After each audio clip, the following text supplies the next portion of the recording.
الحمد للہ وکفیٰ بذنوب عبادہ خبیرا بصیرا اللہم انا نستغفرک واتوب الیک۔ عزیز ساتھیو، آج ہم فرشتوں کے مختلف حالات کے بارے میں پڑھیں گے۔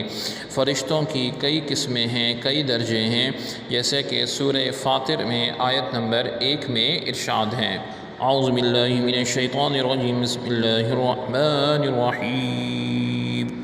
رسلا اولی اجنحۃ مثنی وثلاث ورباع یزید فی الخلق ما یشاء۔ رسلا ایسے پیغام رساں فرشتے ہیں، اولی اجنحۃ جو کئی بازو رکھتے ہیں، مثنی دو وثلاثا اور تین ورباع اور چار، یزید زیادہ کرتا ہے، فی الخلق تخلیق میں، ما یشاء جو وہ چاہتا ہے۔ تو ایسے عظیم الشان فرشتے ہیں جیسے حضرت صدقن علیہ السلام ہیں۔ یہ اتنے بڑے فرشتے ہیں کہ حدیث میں آتا ہے کہ صرف ان کے انگوٹھے میں دنیا کے سارے پانی اور سمندر سما سکتے ہیں۔ پھر فرشتے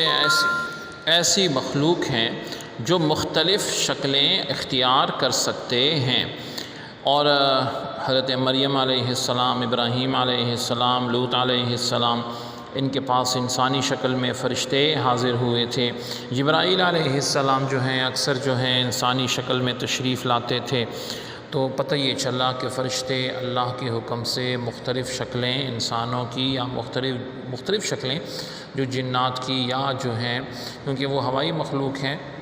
یا درندوں کی جو چاہیں شکلیں اپنا سکتے ہیں۔ پھر یہ وہ فرشتے ہیں جن میں مذکر اور مؤنث نہیں ہوتا، یعنی یہ اس سے پاک ہیں، جینڈر جو میل فیمیل ہیں ان میں نہیں ہوتے۔ پھر تیسرے نمبر پہ محافظ فرشتے ہوتے ہیں۔ ہر انسان پر ایسے فرشتے مقرر ہوتے ہیں جو حادثات سے بچاتے ہیں، مضر نقصان دہ اشیاء سے بچاتے ہیں، مومنوں کو نیکی کے کام اختیار کرنے والوں کے لیے دعائیں مغفرت کرتے ہیں، نزول رحمت کی دعائیں کرتے ہیں، مشکل حالات میں دل کو تسلی دیتے ہیں، بشارتیں دیتے ہیں، خوشخبریاں، اور نیکی کے کاموں کی طرف اللہ رب العزت کے حکم سے رہنمائی کرتے ہیں، جیسا کہ سورہ حامیم السجدہ آیت نمبر 30 میں ارشاد ہے، اعوذ باللہ من الشیطان الرجیم، بسم اللہ الرحمن الرحیم،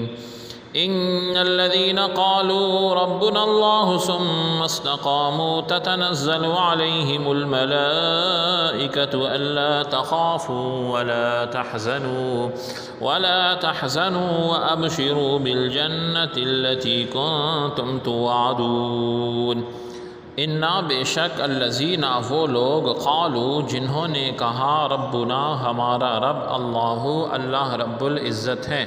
ثم پھر استقاموا اس پر استقامت یعنی جمے رہے، تتنزل نازل ہوتے ہیں، علیہم ان پر، الملائکۃ فرشتے، اللہ تحزنوا اور کہتے ہیں کہ خوف نہ کھاؤ، ولا تحزنوا اور نہ ہی غم رکھو، وابشروا اور خوش ہو جاؤ، بالجنتی اس جنت سے یعنی اس کے وعدے سے، التی جس کا کنتم تم سے توعدون وعدہ کیا جاتا ہے۔ پھر اعمال لکھنے والے فرشتے ہیں، یا اعمال لکھنے والے وہ فرشتے ہوتے ہیں جو دائیں اور بائیں کندھے پر مقرر ہیں اللہ رب العزت کے حکم سے۔ صبح کے وقت اور عصر کے وقت ان کی جو تبدیلی ہوتی ہے، یعنی ڈیوٹیز جو ہیں ان کی چینج ہوتی ہے،